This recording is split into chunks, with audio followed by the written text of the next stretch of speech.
Hello everyone and welcome back to another episode of Codeman Movies. This week we don't have much to talk about as far as movies go because this is the only movie I saw.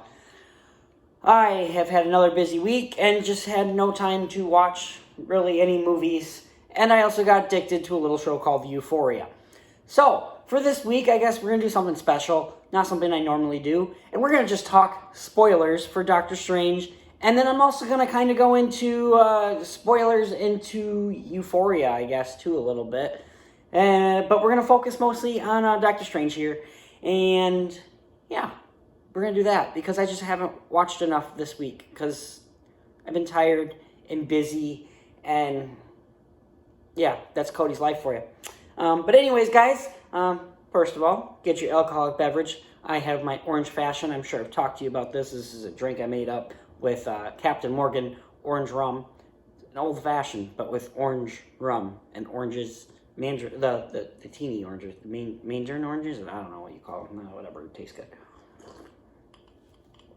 But anyways, guys, let's talk about Doctor Strange in the Multiverse of Madness. I saw this on Thursday night, and I went in excited for it. I saw the first Doctor Strange. I just didn't love that movie, as I talked about last week. I thought it was good. Nothing spectacular, nothing amazing. It's not an MCU movie I want to rewatch 100 times over. I've definitely watched it a few times, but I just don't think it's anything spectacular. And so I was hesitant with this new Doctor Strange movie, but I was excited for it because it's got Wanda in it. It's got Doctor Strange in it. It's after the events of Spider-Man No Way Home, after the events of WandaVision, all that fun stuff. And so I was hesitant and excited for this one. I came out really, really not liking this movie, guys. And there's just a lot of things in this movie that really bugged me, which we'll talk about in a second. I also went and saw this again last night in 3D, just to check it out, see if my opinions would change on it. And my opinions haven't changed too much on it, if I'm being honest. It was a cool movie to see in 3D. There was some really cool sequences of the movie that were fantastic to watch in 3D. I don't think it's necessarily necessary. Certain moments, it's really cool. Glad I did it in 3D. But not necessary. But yeah, let's just get into spoilers of Doctor Strange here. If you are going in just hoping to get my non-spoiler thoughts, those are kind of my non-spoiler thoughts. I enjoyed the movie. It's fine. There's certain things in the movie I loved about it. A lot of things I just really could not get on board with. And if you're just hoping to hear me talk a little bit about it and not talk about much, I wouldn't say too much more. I would just say this movie's kind of disappointing, and it's like a 6 out of 10 for me, a 5 out of 10. I don't think I can fully reach a score until we're done talking about this movie, and I really go into my thoughts with it. But honestly, it's kind of like a 6 or 5 out of 10 for me. I'd say 6. It's a 6 out of 10 movie, is what it is, because it's not bad. It's just not particularly amazing. And it's definitely not better than the first one, I can say that. So yeah, there's my non-spoiler thoughts. Now we're going to talk about spoilers, though. Movie opens with a dream that's really not a dream, which that was an interesting open. Didn't mind that. We go to Christine's wedding, which really isn't much there. For, something that I didn't like about the first one that I don't think I really talked about last week was the fact that Rachel McAdams is a big actress. And she's maybe in the first Doctor Strange for 10 minutes? Maybe 10, 15, 20 minutes. But still, the point is she's not in the movie much. And we haven't seen her since then. This is our first time seeing her since then. And what we see is 5 minutes of her wedding. She barely has any dialogue. And that's it. And then Doctor Strange is fighting a weird one-eyed creature, which felt very Raimi-y. This movie is very Raimi-y, which is a good and a bad thing, I guess. But, we're fighting this creature, and it's a wacky fight. Let's put it that way. There's some weird, wacky things that happen in this movie. And it almost felt a little too Spider-Man-y for me. And then the fight is over, and America Chavez is talking about multiverse. And Wong and Strange are kind of perplexed by this, which from Doctor Strange and Infinity War and all these things, it shouldn't be a surprise to them.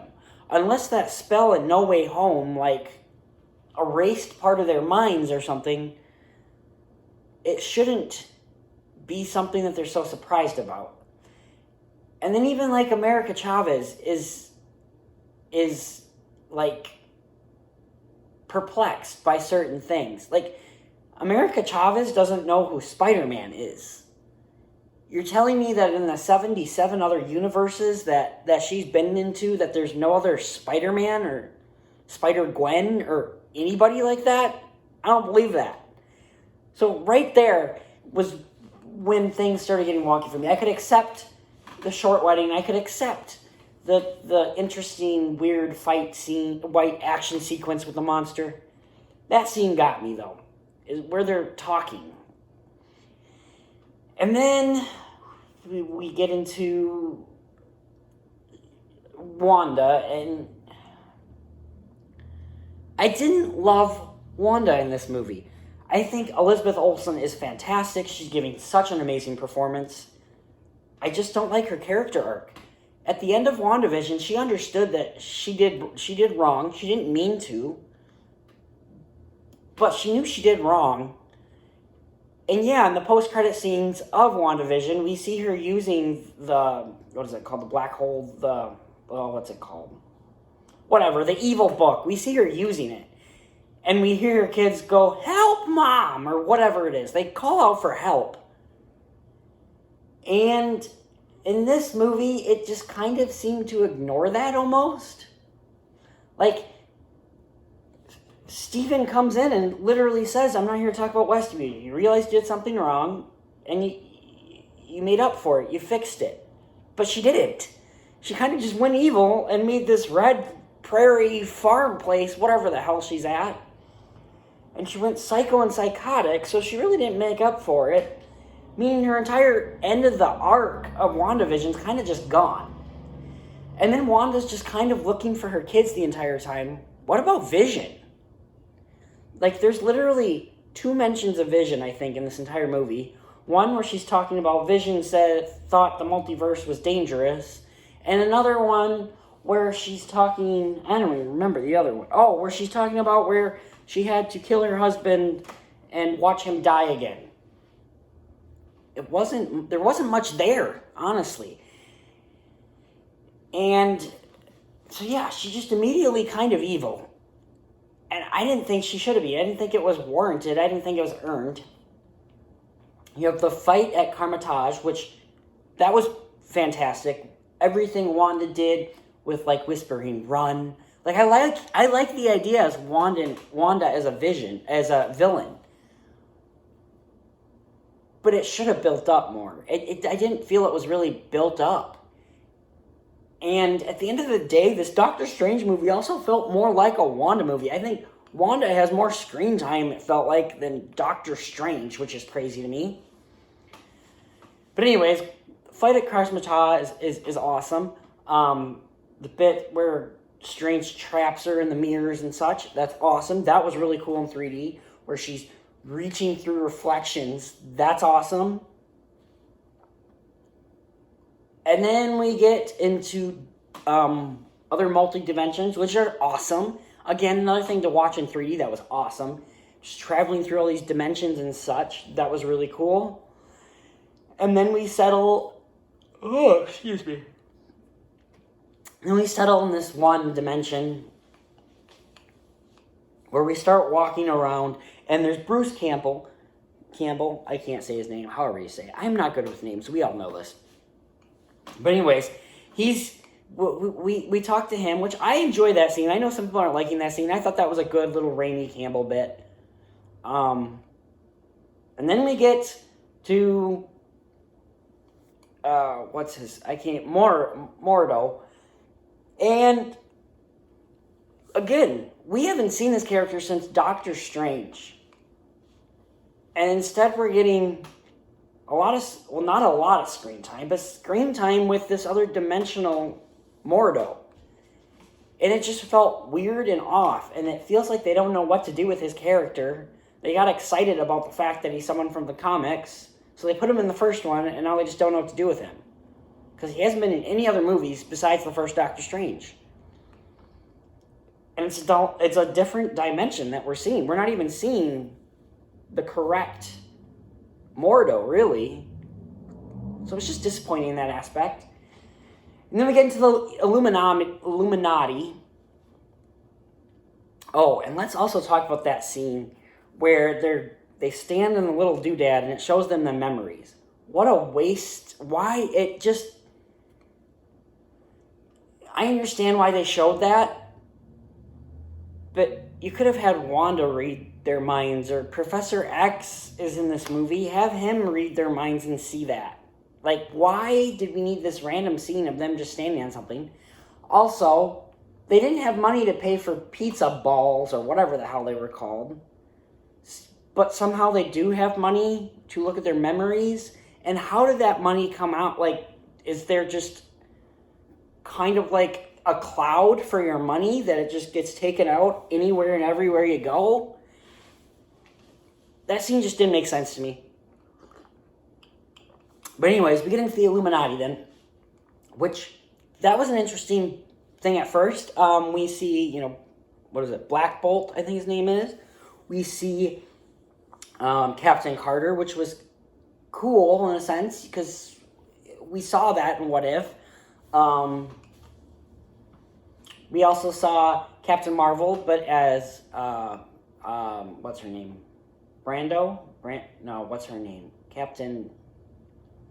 Captain Marvel's friend. I can't remember her name. Which is cool.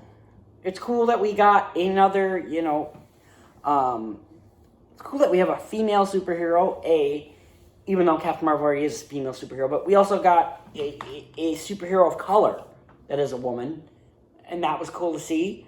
The big spoiler, I guess, well, a couple big spoilers, is that Reed Richards is played by John Krasinski, which everyone has talked about on the internet.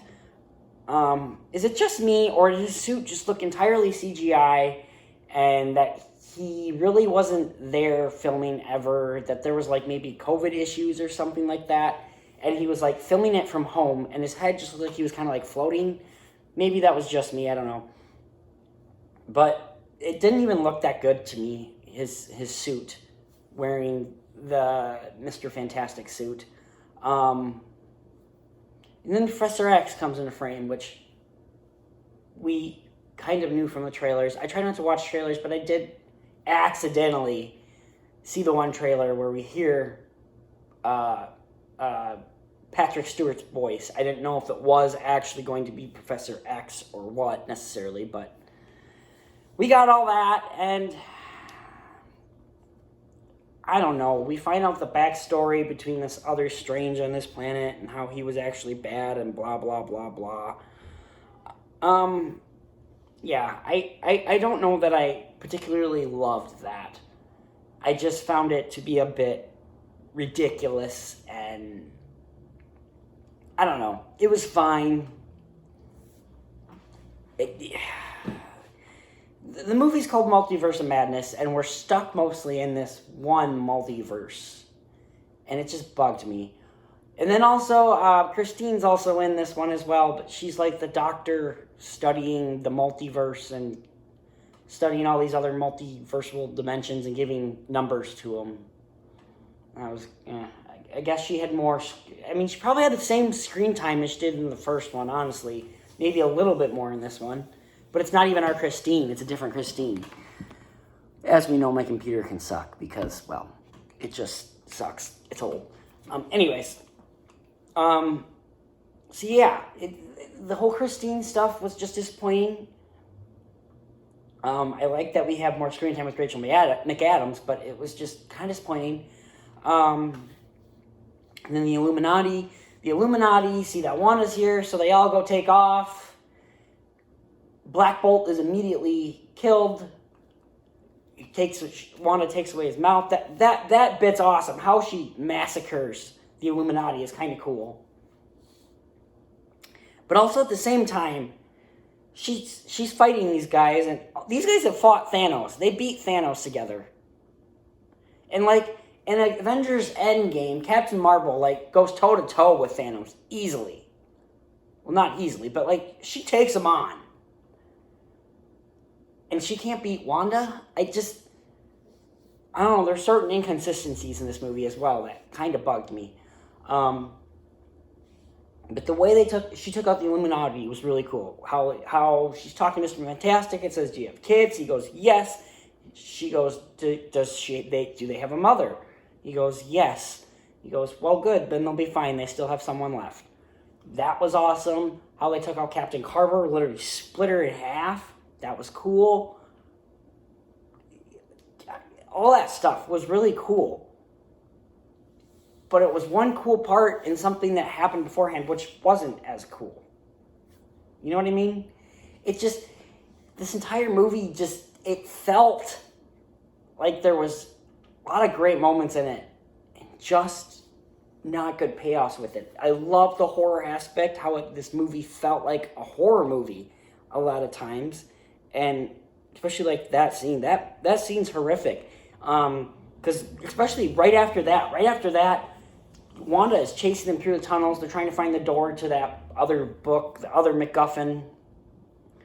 And Wanda's limping along. It reminded me of The Shining, and how Jack Nicholson's Jack Torrance is limping along with the axe about to freaking chop up his wife and child. I mean, reminded me of that. So that was cool.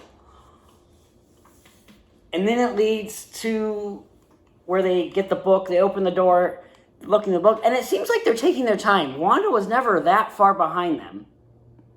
And they're taking their time looking at this book that's the MacGuffin book, as I'm going to call it, because I can't remember, Aristotle or whatever it's called, the book of something. And they're just taking their time until Wanda gets there. And then kidnaps America. Strange and Christine go to another universe in which they meet Sinister Strange or whatever, who, again, was kind of in What If. And that fight was interesting with the musical instruments. I'll say that. Wanda goes to whatever place it is, the fortress of Wanda or whatever it is, to start jumping and taking down her other body to get her kids and shit. And then Doctor Strange uses the zombie, the dead Strange from the other universe that we saw at the beginning, and that was cool. Then we get the pep talk from Zombie Strange, and it was weird, and it just didn't work. This movie's just a mess, guys. That's my biggest problem with it. It's just a mess. And how they handle characters. Doctor Strange really isn't the lead in this movie, almost. America Chavez is a MacGuffin. There's nothing really special about her. Yeah, we learn her parents are lesbian couple, which, okay, great. Everyone seems confused on the multiverse, even though there's been rules already established on how much they know about the multiverse. This movie's just frustrating. Wanda character arc doesn't feel like it should have been what it was. Mordo's barely in this movie. Christine's barely in this movie. The Illuminati are teased and kind of taken out X-Force way, the way of Deadpool 2, it seemed like. And then this movie ends. First of all, this movie made me not like Spider-Man No Way Home as much again, because America Chavez, who knows how to go into different dimensions, is struggling to open a portal at the end of this movie. But Ned can just go, find Peter, and it opens. What? Come on. And then the movie ends with Doctor Strange walking into the street and the Darkhold. That's what that book is. The Darkhold. Whenever you use the Darkhold, something changes about you. It has consequences. Excuse me. I'm tired, guys. Anyways, Darkhold has consequences. And so Strange apparently has a third eye the way Sinister Strange does, and that's where it ended. And if it had ended like that, it would have been kind of cool and awesome. But no, we get a post-credit scene with Charlize Theron playing, I don't even know who this character is, Clea or something. I guess Doctor Strange loves to play her in the comics or something. I don't necessarily know nothing about that character. I haven't read enough Doctor Strange comics to know that. But apparently, yeah, she just shows up and they go into what looks like the Dark Universe or whatever it's called. The thing that Doctor Strange went into at the end of the first one where he met Dormammu. And that was it. But he has his third eye and he's good. He's like, oh yeah, I'm good. Let's go. This is great. Like, okay. So you were sitting in the street in agony, but now you're walking through the street and there's Clea and everything's good? Was that another dimension? Like, what is going on? And then that other post-credit scene was just fine. I know some people are hating on that post-credit scene. I didn't hate it. It reminded me of Spider-Man Homecomings, where Captain America's like, get to the end and you expect something and you don't get it. That's life, guys. That is life, guys. Sometimes we have post-credit scenes that are just a joke, and they don't have to be setting up other things necessarily. And this one didn't, and that was just fine. That's not what I hated about this movie. What I hate about this movie is what they did to the characters. And it just seems like they're going nowhere with them, is really what it feels like. Especially Wong and Mordo and Christine. They have these great actors playing these parts, and they're not doing anything except for occasional little fight sequence. And I hate that. I really do. And let's also talk about Wanda. If she is dead, and that's it, that's the end of her character, well, it just feels like a waste.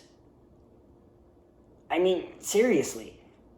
Especially after WandaVision, it seems like a complete waste. Like, I liked Wanda. I didn't love her in Age of Ultron. She didn't have much to do, really, at the end of the day. But by Civil War, I loved Wanda. And then 2018, great Infinity War. Her little bit of time she had in Endgame was fantastic. WandaVision, amazing. And then this one, she's just a bad guy all of a sudden, which I liked the idea of her becoming a bad guy. But it had to be earned, and it wasn't earned. And let's say Wanda's alive, and Wanda's learned her lesson. Well, first of all, she already learned her lesson from mind-controlling a whole freaking town and putting them through agonizing pain. And now she's cut people in half, literally.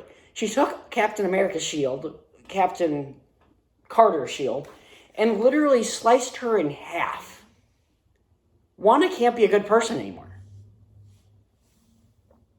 And if we're going to say that she becomes the villain again, I mean, she's already done horrible things.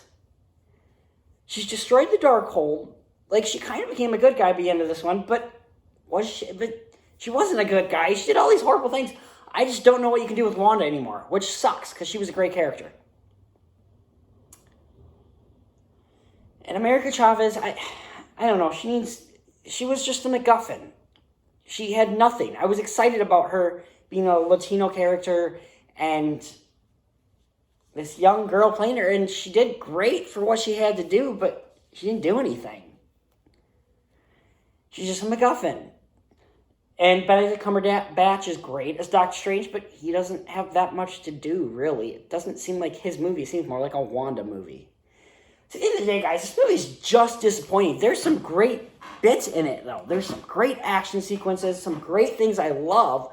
Like, the moments that are kind of from What If, essentially, that aren't necessarily recognized as What If. They're just references to What If, it seems like, with the zombie and the other universes and Sinister Strange and the monster and such like that. It felt like a lot of things were just in this movie to be there, and it didn't need to be there. And I hear there's like a 3-hour cut of this movie that Sam Raimi wanted to put out. And Marvel said, no, it's got to be 2 hours or something like that. I think that's stupid, because it feels almost like a Batman versus Superman situation, which I never loved Batman versus Superman, even with the extended cut, but it's better than the theoretical cut. And I don't know. I just think if we got an extended cut, it would be better than this. I don't know if I'd still love the movie, but I think it would be better than this. So at the end of the day, guys, I'm just frustrated by this movie. If you can't tell, I'm just, duh. There's so much good, and I don't know. Is this the end of Marvel? I don't know. Eternal sucked. Doctor Strange is just eh. Shang-Chi was good. I didn't think it was the most amazing movie ever. Black Widow was fine. It was too late. Like, if we had gotten that movie, like, immediately after Civil War, I would have been better with it. Probably, maybe. I don't know. This is just very frustrating, guys. The next Marvel movie, what do we have? Thor, I believe, coming out in July. I saw, we've seen the trailer for that. It looks great. That's what I'm going to be excited to see. Hoping that one's better than this one, because this one sucked. But we'll see, We'll see. Well, it didn't suck. It was just fine. Just fine. I don't want a fine Marvel movie, I want a really good Marvel movie. And this wasn't it. This just was not it. So yeah, guys, that's Doctor Strange for you. I give it like a 6 out of 10. It's just fine. It's fine. It's fine, it's fine, it's fine. I don't know that I'm going to go see this 9 times in theaters the way I did Spider-Man No Way Home. But we'll see. Alright, guys. That's my talk on Doctor Strange. Next up, let's talk Euphoria, guys. I watched the entire second season of this show this week. This show really got me. I really enjoyed the first season. As I talked about last week, I found it to be a little bit ridiculous at times, in the sense that everyone seems like their parents are either alcoholics or crackheads or dead or assholes or anything like that. Like, nobody has good parents in this show, except for maybe Rue's mom. But then we also have Rue's dad, who dies of cancer, and it's just so much drama. It seems a little over dramatic. And so went into the second season after a terrific first season, guys. And I really didn't love this second season as much. I think it liked the first half. Rue is a character. She relapses, which, makes sense. And got herself into bigger pickles this time around, which made sense. So Rue as a character is doing great. I find it funny that Zendaya is literally the only actress in the show that doesn't seem to be getting naked, which, that sounded bad. Please don't take it that way. I'm just saying, it's interesting. Like, every other character in the show seems to be getting naked, at least of the main cast. And, like, she's the only one that's like, nope, you'll maybe see me in short shorts, and that's it. It's just, I don't want to say weird. It's something you notice, almost, because it's just like, everyone else, you're seeing ass, we're seeing tits, and we're not seeing anything with Zendaya. Not saying that I need to see Zendaya naked, necessarily. It's just that, like, she's the only one that's not getting naked in this show. It's, like, clearly, like, written into a contract, something that she's not getting naked.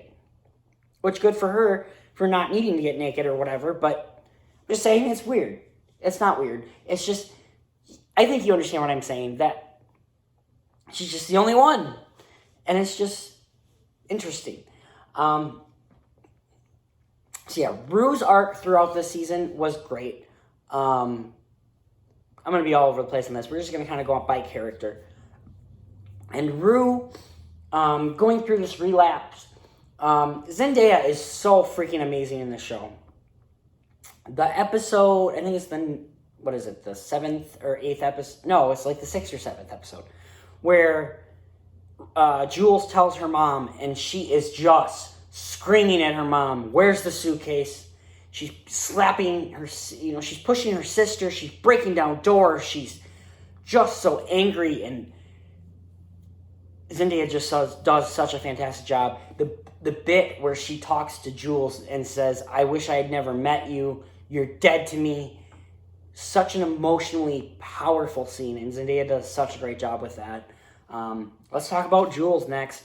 Well, you know what? Let's talk about the very final episode in this season where Jules comes over and talks to Rue, and she says, "I know you're probably still angry at me. I just want you to know that I'm sorry and I love you." And Rue kisses her and just walks away. And at least for me, that relationship is kind of toxic. And I didn't actually know if there was these special episodes that came out 2020. 2021 they came out? No. Yeah, I think they were 2020 when they came out. Anyways, yeah, it would have been 2020. 2020 is when those part 1, part 2 Rue and Jules episodes came out. And I didn't know about them. And after watching the second season is when I saw it. And so I watched them last night and this morning, actually. And the one thing that I found great about the Rue episode was the fact that they're sitting in that diner and Ali talks to the one waitress about her issues with drug abuse. And Ali asked her, could you have been in a relationship while you were trying to get through that? And she goes, "No, I had to focus on getting sober and getting clean." And I think that particular line is something that really shows up by the end of the second season. Rue realizes that woman was right. She can't be in a relationship with Rue. She needs to get clean. She needs to focus on herself and get clean. And I also think it kind of showed with the Jules episode too, because Jules talks about how she felt this immense weight of what were to happen if Rue were to relapse. What were to happen if I had ran away with Rue and I had came home and the bathroom's locked and she's in there, choking on her vomit or whatever the case may be. And I think it just goes to show it made the last part of this season so powerful that Rue just walked away from this relationship. And I think Rue does love Jules. I think Jules does love Rue. And it is just, it's sad. It's hard. It's sad, and it's just, sorry, I'm making sure this is all working again, because you know me. But it's just sad, and it's tough to watch. It's tough to watch this relationship, which at the end of the day is just an interesting relationship. Jules being a trans character, and I guess Rue kind of being a lesbian, I guess.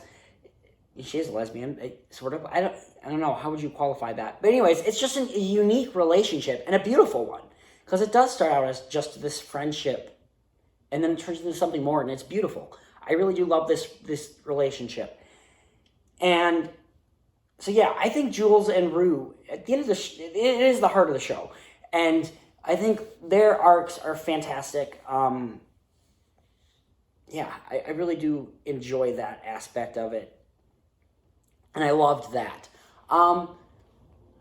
Then let's just kind of move on to some side characters here, I guess. Let's talk about Nate here. Nate is just an asshole, period. He just does some awful things in this series. The relationship he has between himself and, I forget her name.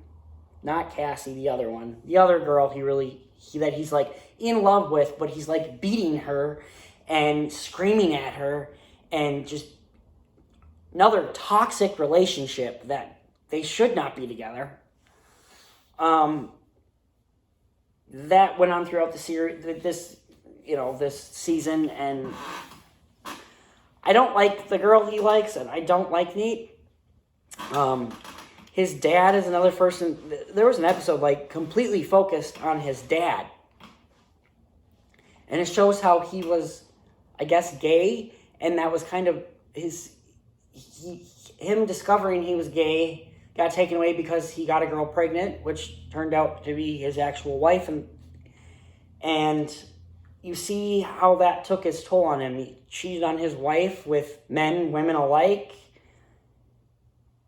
and that episode where he goes back to that bar, acts like an asshole, comes home and pees on the floor, and basically tells his family that they all suck and he's gonna bye-bye. And that was interesting. I did like the arc with Nate where he does turn his dad in. And he does give the video to Jules, even though he does have a copy, it seems like. He turns his dad in, realizing that he's not going to have that business anymore. He's going to have to write his own life. That is something good with Nate, I guess, even though that kid's an asshole and he should be in prison with his dad, in my opinion. But it is what it is. He also has that interesting conversation with his mom, where his mom is drunk and basically just speaking her mind. And you find out, I mean, we kind of already knew that where Nate really went downhill was when he found out his dad was cheating on his mom with men, women alike, and doing these horrible things. So that was interesting. But Nate is a character that I'm interested to see in the third season, but I don't like him. He's just an asshole. Then you also have that relationship he had with Cassie. Cassie is a terrible friend. I mean, I see where she's coming from. She did sleep with her best friend's ex-boyfriend. Yes, they weren't dating anymore, but yeah, that was still just not a nice thing to do. And then leading into the relationship between Cassie and her best friend. Let's just talk about Cassie. Cassie is just, I don't know. Cassie's a messed up character, and like, we see the scenes where she's trying to get Nate to like her, even though at that time, she's just a bad person. Because at the beginning, she was trying so hard to get Nate to notice her when Nate was her best friend's boyfriend. So they were dating. And it's all messed up in my book. She's just a messed up character, not a good person. Let's talk about her sister. I believe it's Liz. I can't remember. But her play, first of all, this play is supposed to be done at a high school. No way does this high school have this good of a production budget, to be doing this kind of play. Because it looks better than a goddamn Broadway play at times. They're spinning sets and all that crap. And then the second thing is, this play is like recapping the first and second season. That's a long-ass play. There is no way a school would let a long-ass play like that happen. C, there are some very inappropriate things that happen in this play that a high school would not allow. There's literally a high schooler on stage in a bra. Are they naked too? I mean, there's men humping each other on stage. There is no way a high school would allow that to happen. There would be like parents pissed off that their kids were asked to do these things. It'd be like prison time for the principal and administrators, yada yada yada. That high school would be in so much trouble. So I didn't buy these last two episodes at all. I get what they were going for. I like what they were going for. I would have been happier if like Liz had went to just the community theater and said, "Hey, can we put this on?" And she hired adult actors to play high schoolers, kind of like what this actual show is doing. Because that was just, it was weird. Let's also talk about Kat. She is a character that I really liked from the first season. She's kind of sidelined in this.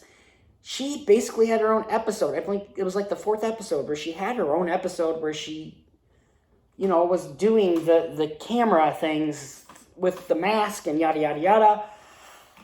And that is, excuse me, that's totally put on the sideline with this. She's a side character in this. And when did she really become like besties with Maddie and with or is it Maddie? Maddie's the name of the other girl, I think. Maddie and Cassie. That sounds about right. Anyways, when did she become besties with these guys? I don't remember that. I don't remember that at all. And in this season, she's like besties with them. She's at Maddie's birthday party. Like, wasn't she hanging out with Jules and Rue? And I don't know. It just, I didn't get that. She's turned into a totally awful person too, telling Ethan that she's sick, she's gonna die, instead of just breaking up with him. Like, everyone just turned into a complete asshole in this season, it seemed like, except for certain characters, of course, and certain little things, like with Nate. Yeah, I was kind of disappointed with this second season, guys. I really liked the first half. The second half, particularly with the play at the end, it bugged me. And that play went on for 2 episodes. The 2-hour-long play that we saw, and it didn't work for me. I loved the episode where Rue relapses and the suitcase is gone, and we understand why she's freaking out. She owes this drug lady $10,000, which, that scene where she goes to the drug lady with the jewelry and stuff, that's an intense bit. And the morphine in the bathtub, I don't know, but that scene also kind of just ends, too, because she escapes. And the drug lady's not looking for her to kidnap her or anything. Like, I'm interested to see what happens with this drug lady. I really am. And yeah, that was interesting to me. I'm also Gia, her sister. What an interesting character arc, and what a character that we don't think about in a sense. Like, she found her sister, like, passed out. Thought she was, like, dead. Her dad died of cancer. She's watching her mom go through this constant struggle with Rue. I mean, poor Gia. Gia is a character I hope we explore a little bit more. Because that is a character, that right there, real life, it's the people that are going through it with the people that are truly going through tough times. Yeah, it's just, I can't wait to get more of Gia, honestly. Yeah, I guess that's really all I need to talk about this season, honestly. This is more character-focused, it felt like, more than actual, like, drama. And it kind of felt like this season was kind of more of the aftermath of the first season, you know. Rue and Jules seeing each other after she ran off on the train. You know, Nate and his dad. Cassie, Maddie, Nate, triangle. Just all this stuff. And again, the biggest problem with this show is just there's too much drama going on between these 5 characters. There's no way. It just doesn't feel realistic. I get what they're going for, though. They're just trying to show what people like this go through. And you definitely see that. Especially with, like, Gia's sister, or with Rue's sister. You know, just everyone that's around Nate and how they go through this and just these toxic relationships. It is a very addicting show. It is a very good show. It's beautifully made. The cinematography in this show is just out of this world. And it does get into artsy territory, which I think Sam Levingston, I think that's the name of the guy that writes and directs. Sometimes he gets a little too out there. He gets a little Wes Anderson-y for me, where he's, like, trying a little too hard. Like, we get it. You gotta make him pretty crap. Woo. Get over yourself. But other than that, this show's actually pretty good. It is dark, it's depressing, but I think it does a really good job of showing, you know, addicts and alcoholics and the danger of hiding yourself and building things up till it explodes, and showing crappy people. Because everyone in the show at the end of the day is kind of a crap person. Everyone is cheating on their significant others. Everyone is just making out with others, and yeah, they're all going through dark shit, doing dark shit. And honestly, guys, that's kind of the end of this week's Codeman Movies podcast. I didn't get to do that much this week. I got to watch Euphoria, essentially, and I saw Doctor Strange twice. Other than that, I have been so tired, guys, that I I guess Euphoria is like 8 hours long, 9 hours long. So, I mean, that right there is like, at least 4 movies. So I guess I did kind of watch 4 movies, but it was Euphoria, hour-long episodes. I go to bed. That's what I've been doing basically every day, and working long weeks. I don't know, guys. I'm trying to build a plan on moving down south and getting out of these long hours so I can do more stuff for me. I'm trying, kind of what this show focuses on. Part of the reason why I relate to Rue as a character is I'm addicted to work. I'm a work addict. And I do it to run away from my life. I don't know what to do. I'm living in a town I hate. I like my apartment, but I'm living in a town I hate. I don't love what I'm doing for work, but I don't know what I want to do with work. And so that's why I really connected to the show and really just zoomed right through it. Because I connect to a lot of these characters. And I get it. I really do. But yeah. Not very many movies coming out this week. I think it's just Firestarter with Zac Efron, and it's based on the Stephen King book. I'll go see it. I don't have a poster of it because I kind of forgot about it till now, but yeah, I'll go see it. Doctor Strange is taking over the box office until Top Gun comes out. That's really the next movie that I care about, I guess, is Top Gun. So yeah, guys, other than that, that's about all I have to talk about. Doctor Strange is kind of a disappointment. The second season of Euphoria is kind of a disappointment. It's kind of a disappointment this week. Maybe it's because I'm tired. Maybe I need to rewatch these movies and make sure I'm not tired. I don't know, but yeah. Guys, that's about the end of it. I didn't drink much of my drink. Let's chug, shall we, guys? Ready? 1, 2, 3, let's chug.